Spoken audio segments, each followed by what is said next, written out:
Why is happiness so difficult to hold on to? You chase success, seek approval, and collect things that promise joy. Yet true happiness always seems just out of reach, slipping through your fingers like sand. You finally get what you wanted, a promotion, a new phone, a perfect vacation, and for a moment, it feels amazing. But then, the excitement fades, and soon, you find yourself wanting something else. Why does this happen? Why does happiness never last? Buddhism teaches that happiness is not something we find, it is something we uncover. In this video, we will explore why we struggle to hold on to happiness and how Buddhist wisdom can help us break free from the endless cycle of seeking and losing joy. Take a deep breath. Let's begin. Why is happiness so hard to find? Why do we always feel like something is missing no matter what we achieve? We buy things, chase success, and seek approval, yet true happiness slips away like saying through our fingers. Is it possible that we are looking in the wrong place? Imagine this. You finally get what you always wanted, a new phone, a promotion, or even the perfect vacation. For a while it feels amazing, but then the excitement fades and you start wanting something else. Why does this happen? Why does happiness never last? Think about a child playing with a new toy. At first they are overjoyed, but after a few days the toy lies forgotten and they want another one. Are we really any different? We grow up, but our minds still chase one thing after another, hoping the next thing will finally make us happy. There are so many views on this channel, but only 0.2% subscribe, so please, if you're finding value here, take a moment to like, comment, share, and subscribe to Heal. Your support helps us keep bringing you life-changing wisdom, and don't forget to drop your thoughts in the comments. We'd love to hear what you think. Now, let's talk about happiness. Buddhism teaches that the reason we struggle to find happiness is that we look for it in the wrong places. We chase temporary pleasures thinking they will bring lasting joy, but no matter how much we gain, the feeling never lasts. Buddha said a truth that most people ignore. Happiness is not found in things, achievements, or approval. It comes from within. It is a state of mind, not something we get from the outside world. He realized that suffering comes from attachment, our craving for things to be a certain way. We want more money, more success, more love, and when we don't get it, we feel empty. But even when we do, we start craving something else. Think about a time when you really wanted something, maybe a job, a relationship, or a big goal. You worked hard for it, and when you finally got it, you were happy. But how long did that happiness last? A few days, weeks, and then what? You started wanting the next thing. This cycle never ends. Buddhism offers a different way. Instead of chasing happiness, it teaches us to cultivate it from within. How? By letting go of attachment, practicing mindfulness, and understanding the true nature of life. True happiness is not in having more, it is in wanting less. When we stop clinging, when we stop expecting life to always go our way, we begin to find peace. And that peace is deeper than any temporary pleasure. Buddhist teachings are not about giving up life's joys, they are about seeing through illusions. When we understand the nature of desire, we stop being controlled by it. We enjoy life fully without being trapped by the constant need for more. This journey to happiness is not about doing something extreme. It is about a shift in perspective, a way of seeing life that brings lasting peace instead of temporary highs. In the next part, we will explore why we keep chasing things that don't fulfill us and how to break free from this endless cycle. Stay with us on this journey.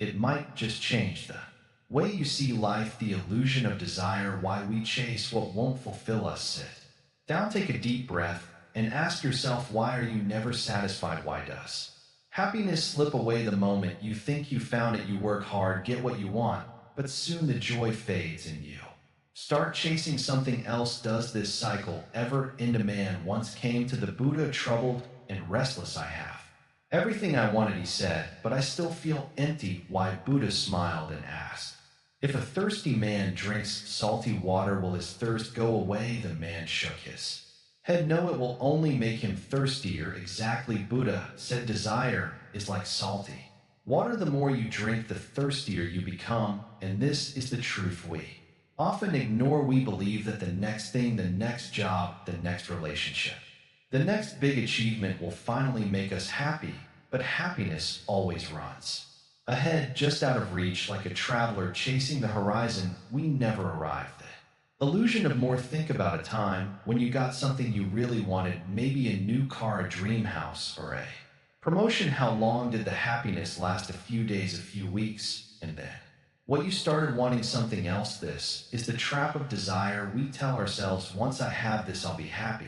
But the moment we get it, our mind moves to the next thing. It never stops. This is why even the richest, most successful people still feel empty. They have everything, yet they want more, and that more never ends. The problem is not with having goals or ambitions. The problem is believing that happiness is in those things. It is not the prison of craving.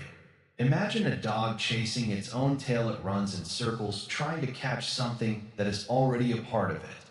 This is how we live. We chase happiness in things, not realizing that happiness is already within us. But because we don't see it, we keep running, exhausting ourselves, feeling frustrated, always looking for the next thing. A man once asked the Buddha, "Why do I always feel restless? Why do I never feel at peace?" Buddha replied, "Because your mind is like a monkey jumping from branch to branch, never still. It grabs one thing, then reaches for another, never satisfied with what it has." Does this sound familiar? Have you ever noticed how your mind jumps from one desire to the next? One day you want success, the next you want love, then you want respect, then adventure. The mind is never still, always chasing, always craving the solution. See through the illusion. The first step to freedom is seeing the truth. Desire will never end. The moment you satisfy one, another will take its place. If you don't understand this, you will spend your whole life chasing shadows, never finding peace. So what should we do? Give up everything? No, the answer is not in running away from life, but in changing how we see it. Instead of believing that happiness is in the next thing, realize that happiness is a state of mind. It is not in what you have, but in how you experience life. A poor man can be at peace if he stops craving more. A rich man can be miserable if he keeps wanting more. It is not about what you have, it is about how much you crave. The path to freedom. Imagine walking into a room filled with beautiful things, but instead of grabbing them, you simply admire them. You enjoy their beauty, but you don't feel the need to own them. This is the way of freedom. Buddha did not teach us to reject life. He taught us to live fully without being enslaved by craving, to enjoy what we have without being controlled by the need for more. When you understand this, you stop running. You stop chasing happiness like a dog chasing its tail. You realize happiness is already here in the present moment. But how do we reach this state? How do we escape the trap of desire? In the next part, we will explore the power of letting go and how it can free you from suffering. Stay on this journey. The truth is closer than you think. The power of letting go, freeing yourself from attachment. You are holding a rope. Someone is pulling it from the other, and the more you pull, the more it burns your hands. The pain increases, but you refuse to let go. Why? Because your mind tells you that if you hold on long enough, you will win. But what if the real victory is in releasing the rope? What if letting go is the key to peace? Attachment is like that rope we hold on. Sometimes without even realizing it, we cling to people, possessions, beliefs, and expectations, hoping they will bring us happiness, but instead they bring us pain. Have you ever felt hurt because someone didn't treat you the way you expected, or felt anxious because you feared losing something you love? That is the attachment at work. Buddhism teaches that suffering comes from clinging. We attach ourselves to things thinking they are permanent, but nothing in life stays the same. Relationships change, possessions break, even our own bodies grow old. When we refuse to accept this truth, we suffer, but when we learn to let go, we find freedom. Imagine you are holding a glass of water. At first it's easy, but if you hold it for hours, your hand will start to ache. The longer you grip it, the heavier it feels. Now think about your worries, your desires, your fears. How long have you been holding them? How much weight, GHT, have they added to your life? What would happen if you simply let them go? Letting go does not mean giving up. It does not mean we stop caring or stop loving. It means we stop clinging. We stop Expecting people to always act a certain way, we stop fearing change, we stop thinking that happiness depends on something outside of us. Have you ever noticed that when you stop chasing something, it often comes to you on its own? Happiness, love, success, these things are like butterflies. If you run after them, they fly away, but if you sit still, they may land gently on your shoulder. Letting go does not mean you lose anything, it means you create space for what truly belongs to you. A river flows effortlessly, it does not try to control its path, it does not hold on to rocks or fallen leaves, it simply moves forward, adapting to the landscape. Be like the river, trust the flow of life. Think about the things that have caused you pain, a relationship that ended, a dream that didn't come true, a mistake you made in the past. How much suffering came not from the event itself, but from your resistance to it. The pain was real, but did holding on to it help you, or did it only make the wound deeper? Letting go is a practice, it takes time. The mind will fight against it because it is used to clinging, but with awareness you can train yourself to release what no longer serves you. Start small, let go of a grudge, let go of the need to be right.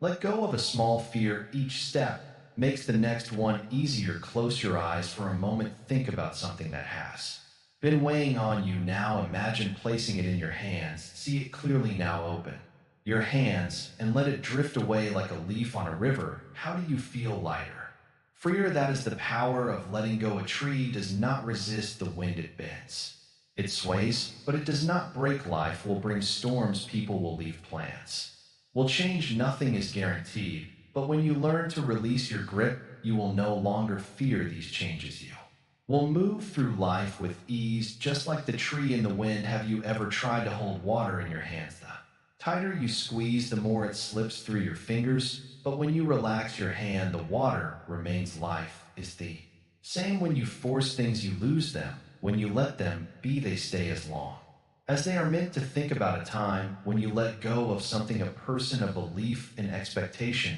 Maybe it was painful at first, but did it not bring you peace in the end? Did you not grow from it? Every loss, every change, every ending is a lesson. The sooner we accept this, the sooner we find true happiness.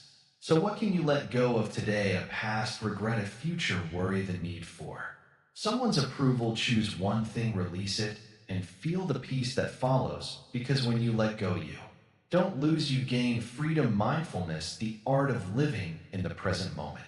Close your eyes for a moment, take a deep breath in and out. Feel the air as it enters your body, feel it as it leaves. For just a few seconds, nothing else exists, no past, no future, just this moment. Now open your eyes. Where did your mind go? Did it run to the past, remembering something you regret? Or did it rush to the future, worrying about what might happen next? This is how we live, always somewhere else, never truly here. Our minds are like wild horses, running in every direction, never stopping. We are always thinking about something. What happened yesterday? What might go wrong tomorrow? What others think of us? And because of this, we miss what is right in front of us. Have you ever eaten a meal without really tasting it? Have you ever walked down a street without really seeing it? Have you ever talked to someone without truly listening? We live our lives half awake, lost in our thoughts, missing the beauty of what is happening right now. This is why we feel empty. This is why we are restless, not because something is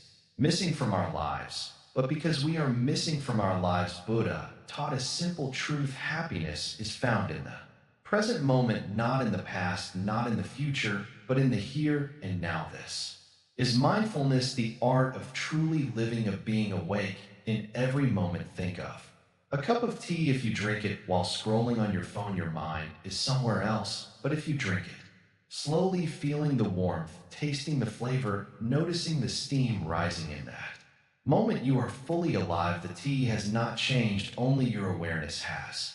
Mindfulness is not something difficult. It is not something you need to learn. It is something you need to remember. It is how we lived as children, fully present, fully aware, fully alive. A child does not eat while thinking about tomorrow. A child does not walk while worrying about next week. A child experiences life directly. This is why childhood feels so magical. The world has not changed, only Our way of seeing it as we live in an age of distractions, our phones are. Worries are endless to-do lists. They pull us away from life. We think multitasking makes us productive, but all it does is divide our attention, making everything feel dull and meaningless. Have you ever noticed how time slows down when you are fully present, when you watch a sunset, when you sit by the ocean? When you listen to music with your whole heart in these moments, there is no stress, no fear, no longing, there is only peace. This peace is not something outside of us. It is not something we have to find. It is already here, but we are too busy to notice it. Buddha compared the mind to a muddy pond. When we are restless, when we are lost in thoughts, the water is cloudy, but when we become still, the mud settles, the water becomes clear, and we begin to see things as they really are. Right now, your mind is full of noise, thoughts, worries, plans, regrets. But if you stop, if you breathe, if you focus on this moment, just this moment, you will begin to see a different world, a world that has always been here, waiting for you to notice. Try this next time you eat. Just eat, don't check your phone, don't rush. Taste every bite, feel the texture, smell the aroma, and notice how different it feels. Next time you walk, just walk. Don't think about your problems, don't plan your day, just feel each step. Hear the sounds around you, feel the air on your skin. Next time you talk to someone, just listen, don't think about what you will say next. Don't judge, just be there, see how their eyes move. Hear the emotion in their voice. Life is happening now, not yesterday, not tomorrow. Right here in this breath, in this step, in this moment, but we waste it, we rush through our days thinking happiness is somewhere in the future. It is not. Happiness is in the simple things, a deep breath, the sound of the rain, the warmth of the sun on your skin. But to feel these things, you must be here, not lost in thought, not trapped in regret, but fully awake, fully alive. Buddha once said, do not dwell in the past, do not dream of the future, concentrate the mind on the present moment. This is the secret, this is the way. You don't need more things, more achievements, more approval. You need to wake up to the life that is happening right now. Wake up to the beauty that is all around you. Wake up to the peace that is already within you, because in the end, there is no past, there is no future, there is only this moment, and this moment is enough. Four noble truths, understanding the roots of suffering. Sit with me for a moment, breathe in, breathe out. Let the noise of the world fade. Now listen closely. There is a truth that has been passed down for thousands of years, a truth that can change your life. It is simple, yet most people ignore it. It is the foundation of everything. The Buddha taught the four noble truths. Life as we know it is filled with struggle, not always, but often enough. There is joy, yes, but there is also pain. There are moments of peace, but also moments of suffering. Why does suffering follow us like a shadow? This is the first truth. Suffering exists. Look around. Everyone you see has experienced suffering in some way. A man loses his job, a woman's heart is broken, a child cries because they didn't get what they wanted, a family grieves for a loved one. Even those who seem to have everything, money, power, fame, are not free from suffering. They too worry, they too fear, they too feel empty. At times no one escapes this suffering. Is not always dramatic. It is not just loss, heartbreak, or illness. It is also the little things, the frustration of waiting in traffic, the stress of a long to-do list, the restless feeling that something is missing. Even happiness is tied to suffering, because when we have something good, we fear losing it. But why does suffering exist? This brings us to the second truth. Suffering comes from craving, from attachment. We suffer because we want life to be different than it is. We want things to last forever. We want comfort, security, love, success. Then when we don't get what we want, we feel paid. Even when we do get it, the happiness doesn't last, because soon we want something else. Think about it. The mind is always reaching, always chasing. If you get a promotion, you soon start thinking about the next one. If you buy a beautiful house, you begin looking at ways to improve it. Even in relationships, we attach ourselves to expectations, expecting others to always act a certain way, expecting love to always feel the same. Then, when reality does not match our expectations, suffering begins. It is not wrong to want things. The problem is clinging, holding on so tightly that we cannot accept change. The truth is nothing in this world is permanent. Everything changes. Everything fades, and yet we resist this truth, and in that resistance we suffer. Now listen carefully, there is hope. The third truth says suffering can end if suffering is caused by craving, by attachment.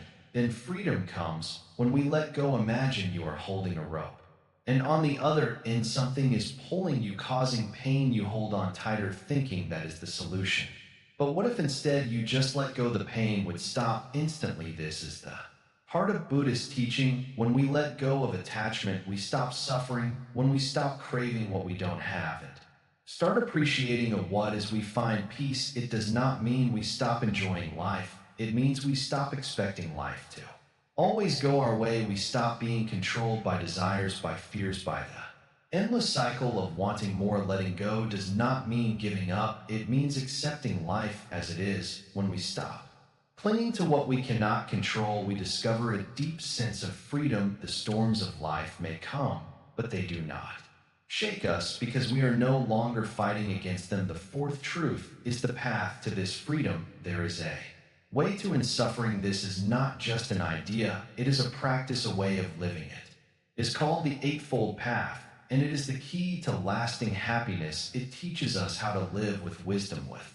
mindfulness, with kindness. It is not about blind faith, it is about seeing reality clearly and making choices that lead to inner peace. When we follow this path, life changes. We stop reacting blindly, we stop chasing empty pleasures. We start finding joy in the simple things in the present moment. We learn to accept, to love, to be at peace. This is the truth that Buddha discovered, a truth not based on beliefs, but on experience. A truth that can be tested, practiced, and lived. It does not promise instant happiness, but it does offer freedom, the kind of freedom that cannot be taken away by circumstances, by loss, or by change. So ask yourself, what are you clinging to? What desires are keeping you trapped? What expectations are making you suffer? When you begin to see these things clearly, you take the first step toward real happiness. The Four Noble Truths are not just words, they are a doorway that leads to a new way of living, a new way of seeing the world. And once you step through, you will never see life the same way again. The Eightfold Path, a practical guide to a happy life. You see, seek happiness, yet it slips through your fingers. You chase it, yet it moves further away. Have you ever wondered why the mind is restless, always searching, always wanting? But what if happiness is not something you chase? What if it is something you create? Buddha saw this long ago. He understood why people suffer. He saw their endless desires, their fears, their frustrations, and he found a way out, not a secret, not a quick trick, but a path, a way to live that brings true peace, true joy. This path is called the Eightfold Path. It is not just philosophy, it is a way of life.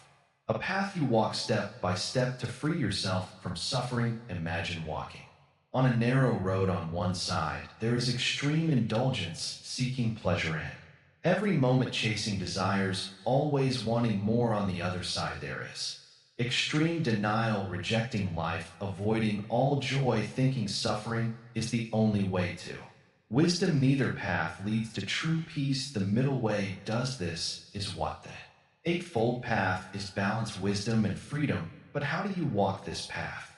You begin with understanding. If you don't see the truth, you will keep making the same mistakes. Have you ever met someone who keeps running into the same problems again and again? They change jobs, but the frustration follows them. They change relationships, but the loneliness returns. They move to a new place, yet they feel the same inside. Why?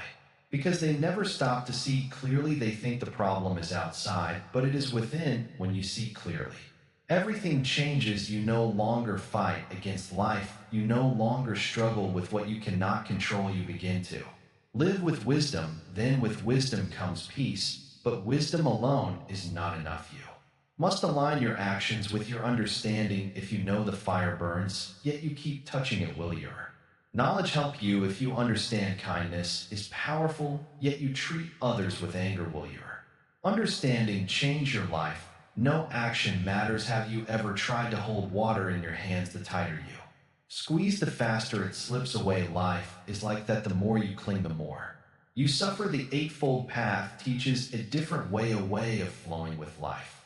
Instead of fighting against it, some people think peace means doing nothing, sitting still, avoiding problems, being silent. But real peace is not an action, it is right action. It is knowing what to do and what not to do. It is living in a way that brings peace, not regret. Think of your words. Have you ever spoken in anger and later wished you hadn't? Words have power. They can heal or they can harm. Every word you speak leaves a mark on others and on yourself. The Eightfold Path teaches you to speak with awareness, to say what is true, what is kind, what is necessary, to speak in a way that brings understanding, not conflict. And then there is the mind. A restless mind is a troubled mind. Have you ever tried to sit still, yet your thoughts race like a storm? The past pulls you back, the future pulls you forward. You are never truly here, and when you are not here, you miss life. Training the mind is like training a wild horse. If you let it run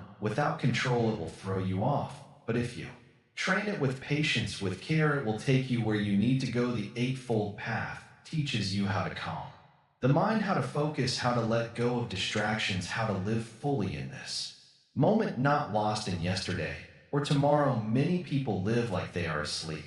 They follow routines, they react to life, but they do not truly see. They are caught in habits and patterns and endless desires. The Eightfold Path is about waking up, about seeing life as it really is, about living with awareness instead of sleepwalking through existence. This path is not about rules, it is not about restrictions, it is about freedom. Freedom from suffering, freedom from fear, freedom from the endless cycle of wanting and never being satisfied. Happiness is not something you will find someday. It is something you build right here, right now. With your thoughts, with your words, with your actions. The path is clear, the choice is yours. Will you keep chasing happiness, or will you learn to create it? Compassion and loving kindness, the key to inner peace.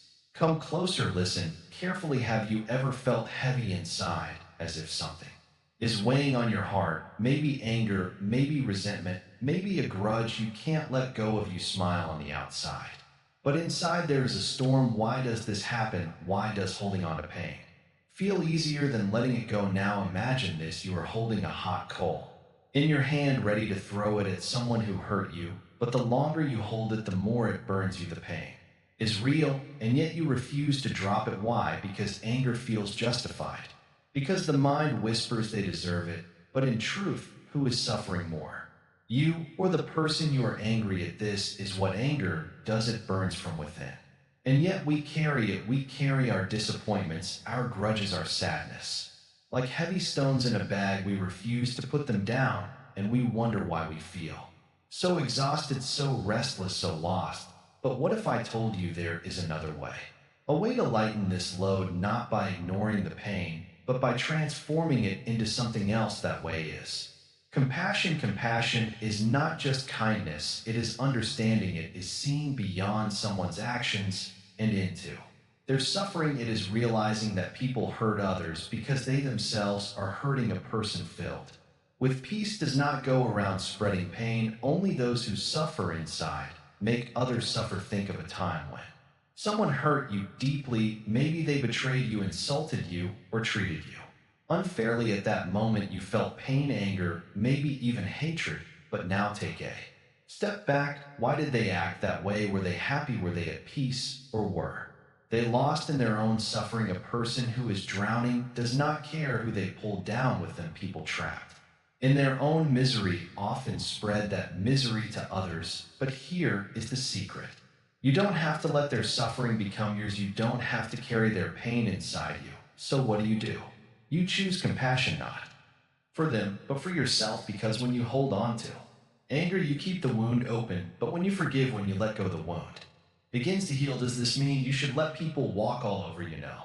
Compassion is not weakness. It is not allowing others to mistreat you. It is simply refusing to let their actions poison your heart. It is choosing peace over endless battles. And here is something even deeper: compassion is not Just for others, it is for yourself. Look at how often you punish yourself for past mistakes, how often you replay your regrets, your failures, your moments of shame. Why do you think hurting yourself will change the past? If a child makes a mistake, do you scream at them forever? No.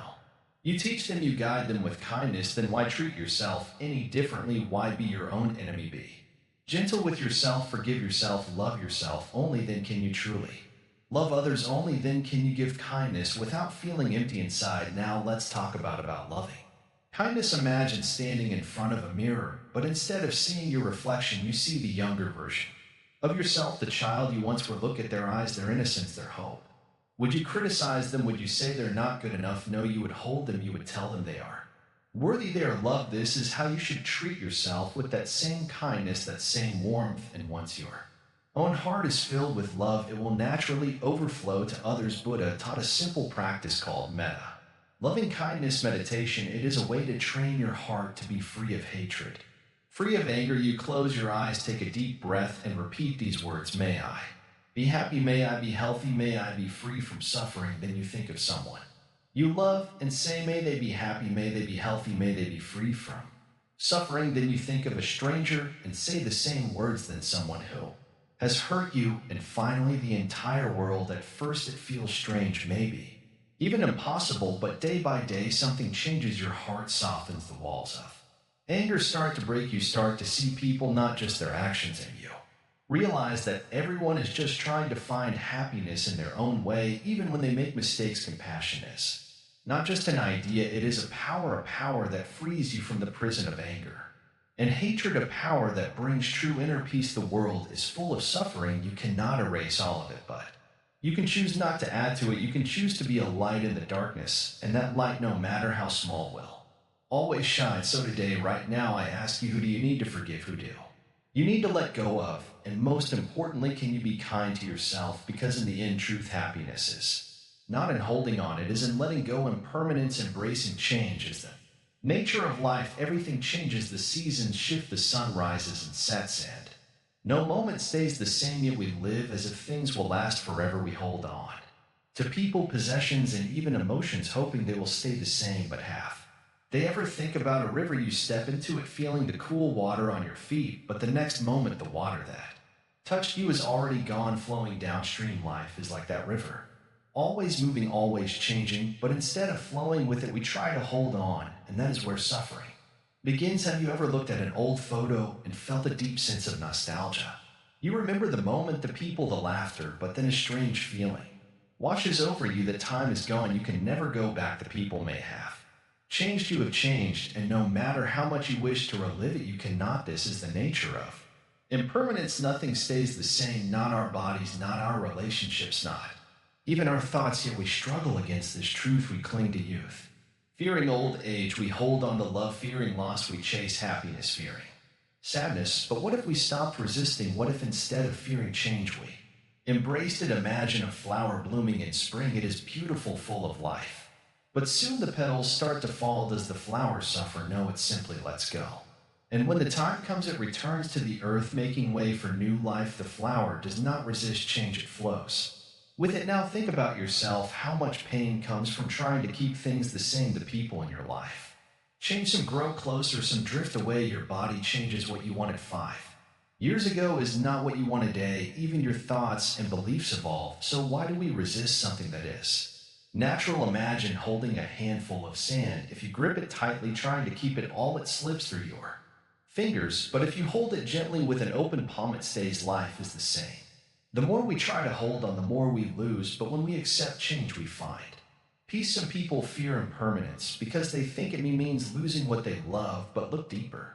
Impermanence is not just about loss, it is also about renewal. The pain you felt in the past, the struggles, the heartbreak that did not last forever, did they? They passed just like the good moments. The bad ones are temporary too. A great Zen story tells of a wise man who was given a beautiful cup. He loved it, admired it, and used it daily, but he always reminded himself this cup is all already broken.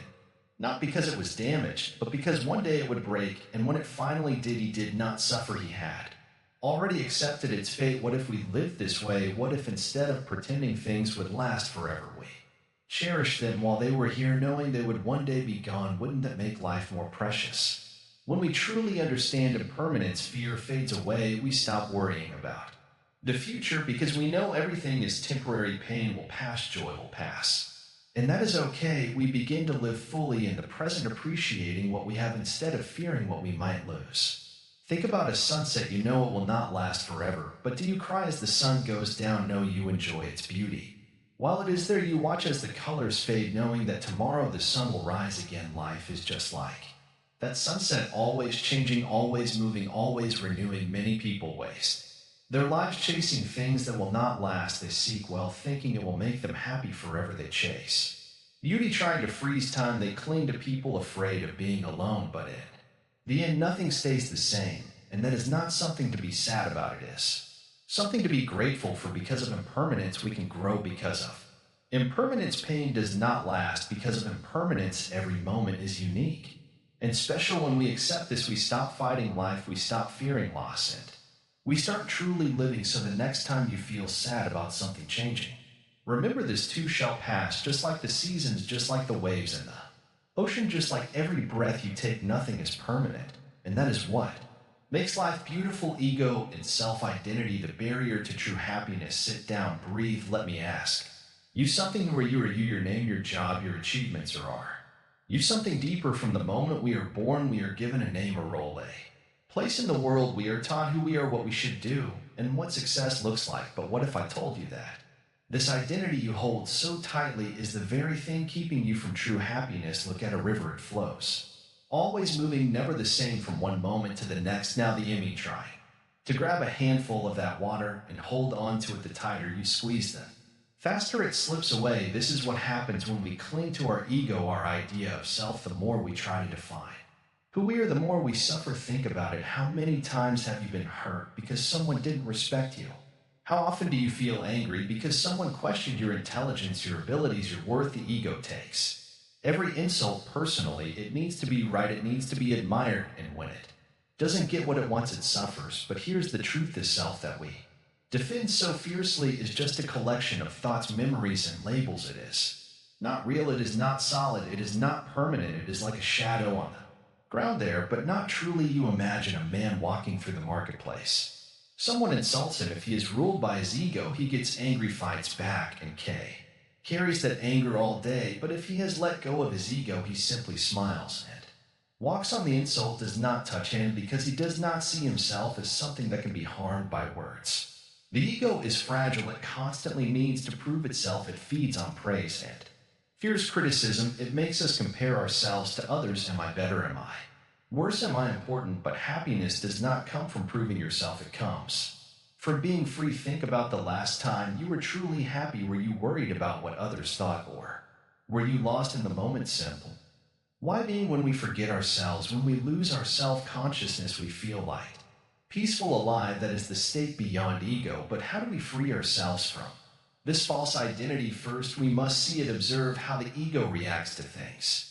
Notice when it gets offended, notice when it craves attention, see how it clings to titles, possessions, and achievements. Just watch it. The more you see it, the less power it is over you. Then understand that you are not your thoughts, you are not your opinions, you are not your past mistakes or future worries. You are something deeper, pure awareness, beyond labels, beyond judgment. Imagine a clear blue sky. Thoughts are like passing clouds. Some are light and pleasant, others are dark and heavy, but the sky itself is untouched. That sky is your true self. The ego is just the passing weather. When you stop identifying with the ego, a deep peace arises. You no longer need to prove anything. You no longer need to defend yourself. You simply exist, free from the burden of self. Buddha once told a story. A man was crossing a river and found a small raft. He used it to get to the other side, but once he arrived, he picked up the raft and carried it on his back. Why? He knows no longer needed it, yet he clung to it. This is what we do with our ego. It was useful once, but now it only weighs us down. Let it go, drop the burden. Be like the river, flowing free, changing with each moment. Do not hold on to a fixed idea of who you are. Simply be. What happens when you release the ego? You stop fearing failure. You stop taking things personally. You stop needing to prove yourself. And in that space, a deep happiness arises. Not the happiness of achievement, but the happiness of freedom. There is nothing to defend, nothing to Protect nothing to fear. You are not the title you carry, the opinions you hold, or the story you tell yourself. You are something far greater. Let the river flow. Let the clouds pass. Let go of the false. Self and happiness will find you. The role of meditation, training the mind for lasting joy. Sit down, close your eyes, and take a deep breath. What do you feel? The world is still moving. Time is still passing, and yet in this moment, everything is completely still. This is meditation. It is not a ritual, not a complicated practice. It is simply the act of being present. Why do people struggle with happiness? Why do they feel restless, anxious, or lost? The mind is like a monkey jumping from one thought to another, never stopping, never resting. It is always thinking about the past or worrying about the future, but happiness does not exist in the past or the future. It only exists here now in this moment. Think about this. You are drinking a cup of tea, but instead of enjoying the tea, your mind is elsewhere, maybe thinking about work or a problem or something that happened yesterday. The tea is warm, the taste is rich, but you don't notice it. You are lost in thought. This is how most people live, not present, not aware, not truly alive. Meditation is the key to waking up. It is the practice of watching the mind instead of being controlled by it. Just like a wild horse needs training, the mind also needs training. If left uncontrolled, it will take you on a ride full of worries, regrets, and fears. But if you learn to guide it, you will find peace that nothing can shake. Many think meditation is about stopping thoughts, but that is not true. Thoughts will come and go just like clouds in the sky. Meditation is simply about not following them. Imagine sitting by a river watching the water flow. The water moves, but you do not chase it. That is meditation. You watch your thoughts without being pulled away by them. In everyday life, people react to everything. If someone says something rude, they get angry. If something does not go as planned, they get frustrated. Their emotions control them like puppets on a string, but meditation helps cut those strings. It gives space between an event and your reaction. Instead of being controlled by emotions, you observe them. A simple example: someone insults you. What happens? The mind reacts instantly. You feel hurt, angry, defensive. But in meditation, you learn to pause. You see the anger rise, but you do not act on it. You choose how to respond, and that choice gives you power. The beauty of meditation is that it requires nothing. You do not need a special place or fancy clothes or long hours. You only need your breath. The breath is always with you. It is your anchor to the present moment. Whenever the mind starts to wander, you gently bring it back to the breath. Try this. Close your eyes and take a deep breath. Feel the air fill your lungs. Feel it leave. Just focus on this simple act of breathing. At first, the mind will resist. Thoughts will come rushing in. That is okay. Just notice them and gently bring your focus back to the breath. In the beginning, meditation feels strange. The mind will tell you it is boring or that you have better things to do, but this is just resistance. Imagine a glass of muddy water. If you keep stirring it, the water stays cloudy, but if you leave it still, the mud settles and the water becomes clear. The same happens with the mind. Meditation allows clarity to rise. With time, something magical happens. The constant noise in your head starts to quiet down. You feel lighter. Worries lose their grip. A deep sense of calm takes over. This calm is not because life has changed, it is because you have changed. Most people chase happiness in the outside world, but happiness is like a butterfly. The more you chase it, the more it flies away. When you sit still, when you become present, the butterfly comes and rests on your shoulder. Buddha once said, peace comes from within. Do not seek it. Without meditation is the doorway to that peace. It teaches you to be happy without needing anything to change. No longer waiting for the next success, the next relationship, the next thing. Just happy now. As your people think meditation is only for monks or spiritual people, but this is not true. Meditation is for everyone, whether you are rich or poor, busy or free, young or old. Everyone can meditate, and those who to discover something incredible. Happiness was never something to be found. It was always inside. Life will always have ups and downs, good days and bad days, but when the mind is trained, it does not get shaken. Just like a mountain stands firm in the wind, a meditative mind stays peaceful in all situations.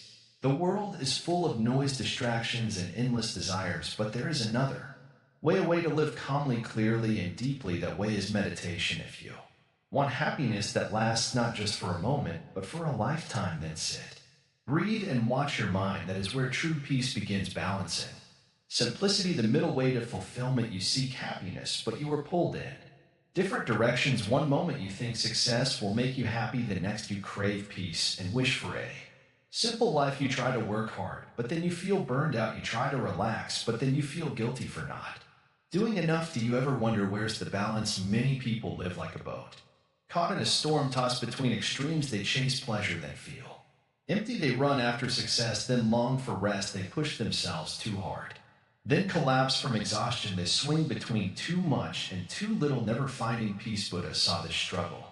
He understood the pain of living in extremes. That is why he taught the middle way, a path of balance where one does not live in excess nor in deprivation, a path where simplicity and wisdom bring peace. Imagine a musician tuning a stringed instrument. If the string is too loose, it will not play. If it is too tight, it will break. Only when it is tuned just right does it produce beautiful music. Your life is the same if you live in extremes. You will struggle, but when you find balance, everything flows effortlessly. Think about your daily life. How often do you push yourself too hard, thinking that only endless effort will bring success? And how often do you fall into laziness, feeling unmotivated and lost? Neither extreme leads to happiness. One brings exhaustion, the other brings emptiness. The truth is, real fulfillment is found in balance. But what does balance really mean? Does it mean doing everything in moderation? Not quite. Balance is not about doing a little bit of everything. It is about knowing what truly matters and giving it the right place in your life. Look at nature. The sun rises and sets, the seasons change, the tides come and go. There is always movement, yet always harmony. Nothing is forced, nothing is rushed. If nature followed extremes, the world would collapse. The same is true for your life. Modern life makes balance difficult. You are told to work harder, achieve more, buy more, and always stay ahead. But at the same time, you are told to slow down, take breaks, and enjoy life. These messages pull you in opposite directions, leaving you confused. Buddhism teaches that the answer is not in choosing one side, but in walking the middle path. You do not have to give up success, but why? Oh, you do not have to be consumed by it either. You do not have to reject pleasure, but you do not have to be ruled by it. You do not have to isolate yourself from the world, but you do not have to be trapped by it. A balanced life is not about having everything. It is about knowing what is enough. When you understand what is truly needed, you stop wasting energy on what is not. Look at a simple meal, a small bowl of rice and vegetables, nothing fancy, nothing excessive, yet if eaten with gratitude, it brings deep satisfaction. Now look at a feast with dozens of dishes. It looks exciting, but soon it becomes overwhelming.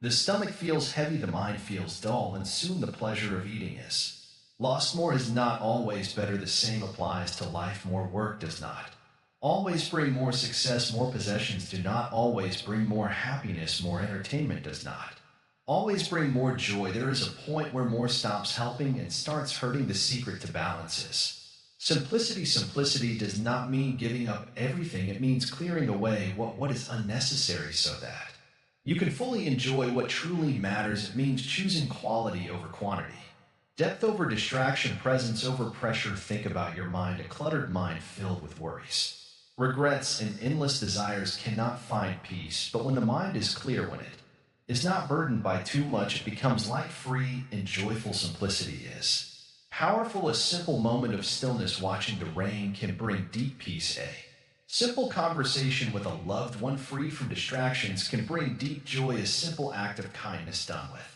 sincerity can bring deep fulfillment. Many people think they need more to be happy, more money, more success, more experiences, but the truth is most people need less stress, less clutter, less noise, less overthinking. A life of balance is not about adding more, it is about removing what is unnecessary. Imagine carrying a heavy bag on a long journey. At first you think you need everything inside it, but as you walk the weight becomes unbearable, so you start removing things. Then with each item you let go, you feel lighter, freer, more at peace. This is how balance works, not by taking on more, but by letting go of what weighs you down. If you feel stuck between extremes, ask yourself, what is truly necessary? What is weighing me down? What can I let go of? The middle way is not about struggle, it is about flow. It is about living in harmony with life. Instead of fighting against it, it is about knowing when to push forward and when to step back, when to work and when to rest, when to hold on and when to let go. Balance is not something you achieve once, it is something you practice every day. It is in the way you wake up in the morning, the way you eat your meals, the way you speak to others, the way you treat yourself. It is in every choice you make if you want to find fulfillment. Stop chasing extremes, stop swinging between too much and too little instead. Walk the middle path, live simply, choose wisely, let go of what is unnecessary, and you will find that happiness is not something far away, it is right here in the space between excess and emptiness. That is the beauty of balance. It is not something you search for, it is something you create. True happiness, living with wisdom and purpose. Sit down. For a moment, take a deep breath, feel the air moving in and out of your body. Do you notice it right now in this moment? Nothing is missing, nothing is lacking. You are here alive, present, but why does the mind always whisper something more is needed? We spend our whole lives chasing happiness, running after things, goals and desires, hoping they will finally bring us peace. But look at your past. How many times did you think, once I get this, I'll be happy? And how many times did that happiness last? It fades, it always fades like smoke in the wind.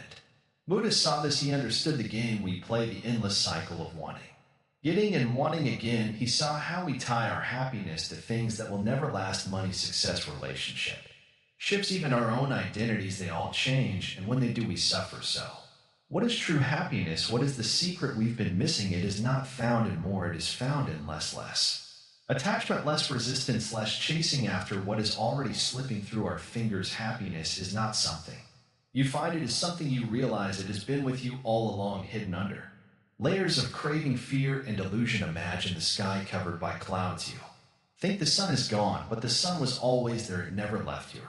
Happiness is the same. A wise person does not look for happiness outside, they cultivate it inside. They stop waiting for life to be perfect, they stop depending on things they cannot control. They understand that everything is impermanent, and instead of fearing this, they embrace it. Think of a river, it never holds onto the water that passes through it, it lets go moment by moment, allowing life to flow naturally. This is the way of happiness, to let go, to stop clinging, to flow with life instead of fighting it. So how do you live this way? How do you bring this wisdom into your daily life? First, stop resisting reality. When something painful happens, we say this should not be, but reality does not care what we think. It simply is. The more we resist, the more we suffer. Accept things as they are, and suffering lessens. Second, practice gratitude. The mind is always looking for what is missing, but look around, there is so much to be grateful for: the warmth of the sun, the sound of the wind, the laughter of a friend. Happiness is here, but we must notice it. Third, live with purpose. Ask yourself what truly matters, not what the world tells you to chase, but what feels right deep in your heart. Alive with kindness, help others, do things that bring peace, not just pleasure. This is a happiness that lasts. Fourth, embrace the present moment, not the past, not the future, just now. This breath, this step, this feeling right now is the only place where happiness can exist. And finally, let go of the illusion of control. We think we can control life, but life moves on its own. Trying to control everything is like trying to hold sea water in your hands. It slips away. Let go, trust flow. You do not need more to be happy. You need less illusion, less attachment, less fear. The moment you stop chasing happiness, you allow it to come to you. Now, my friend, we have walked this path together, step by step, truth by truth, but this is not the end, it is the beginning. You have the wisdom, you have the power. The question is, will you use it? There are so many views on this channel, but only 0.2% subscribe. So please, if this message resonated with you, take a moment to like, comment, share, and subscribe to Calm Heal. Your support helps spread these teachings to more people searching for peace. And please share your thoughts in the comments. Your journey matters. Your voice matters. True happiness is not a place you reach, it is the way you walk. So walk wisely, walk freely, and most of all, walk with peace beyond the journey. The ultimate truth of happiness. Sit with me, breathe, feel the air enter and leave your body. Can you sense the stillness underneath all the noise, that quiet presence beneath your thoughts? That is where true happiness lives, not in the past, not in the future, not in anything outside of you, but right here in this moment. We have walked this path together. We have seen how the mind is trapped in desires, how suffering arises from attachment, and how peace is found not in having more, but in wanting less. But what now? What comes next? Let me tell you something important. Happiness is not an event, it is a way of being. If you think happiness is something to be achieved, you will always be waiting. But if you see happiness as something you carry within you, then nothing can take it away. But to truly understand this, we must go even deeper. So let us explore further. Let us go beyond ideas, beyond words, beyond even the self, the illusion of happiness. What if I told you that the very idea of happiness you hold is an Illusion that what you have been searching for does not even exist in the way you imagine. Think about the moments in your life when you felt happy what was happening. Maybe you accomplished something, maybe you received love, maybe you had a moment of pleasure, a perfect sunset, or a joyful celebration, and then the moment passed, the feeling faded, and the mind began searching again. We believe happiness is something we need to create or find, that it is something separate from us, but this is an illusion. Happiness is not a thing, it is a state of being, and this state is not created by external events, it is revealed when we stop resisting life. As it is the Buddha realized this, he saw that people live in a constant state of craving, always wanting, always reaching, always dissatisfied, and he saw that this endless search was the cause of suffering, not because wanting things is that, but because we believe we need those things to be happy. Look around you. There are people with everything: wealth, success, admiration, who are deeply unhappy, and there are people with nothing who are at peace. Why? Because happiness does not come from what we have, it comes from how we see. If you think, I will be happy when I get this, you will never be happy, because say, even when you get it, your mind will soon want something else. The cycle never ends. But if you say, I choose to be happy now with whatever is, then happiness is yours no matter what happens. So if happiness is not something to chase, how do we experience it? The art of letting go. Imagine holding a rope tightly in your hand. The more you pull, the more it burns your skin. But what happens if you let go? The pain stops, the suffering ends. This is how attachment works. We hold on so tightly to people, to ideas, to expectations, to control, and the more we cling, the more we suffer. But the moment we release our grip, peace returns. Buddhism teaches that happiness is not found in grabbing onto life, but in allowing life to flow. When we let go of the need to control, to demand, to hold on, we find something incredible: freedom. Let go of the past, it is gone. Let go of the future, it is unknown. Let go of the need for things to be different. They already are as they are. This does not mean you stop caring, it means you stop clinging, it means you move with life instead of against it. A river does not argue with the rocks in its path, it flows around them. Be like the river, do not resist life, flow with it. The power of presence. Close your eyes for a moment, listen. What do you hear? The sounds of life, birds, wind, maybe even silence itself. Now ask yourself, what is wrong in this moment? Not in the future, not in the past, right now. Most of the time, suffering does not come from the present moment, it comes from the mind's stories about the past and the future. We regret, we replay, we worry, we imagine, and in doing so, we miss what is happening now. But right now is where happiness lives.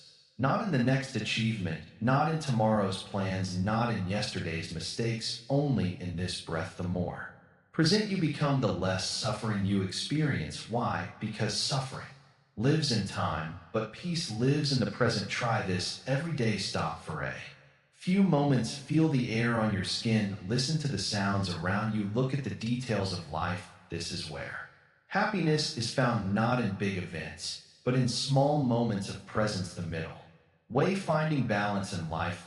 Some believe happiness is found in extreme pleasure, chasing every desire, indulging in every craving. Others believe happiness comes from extreme discipline, giving up everything, rejecting the world. But Buddha discovered something different.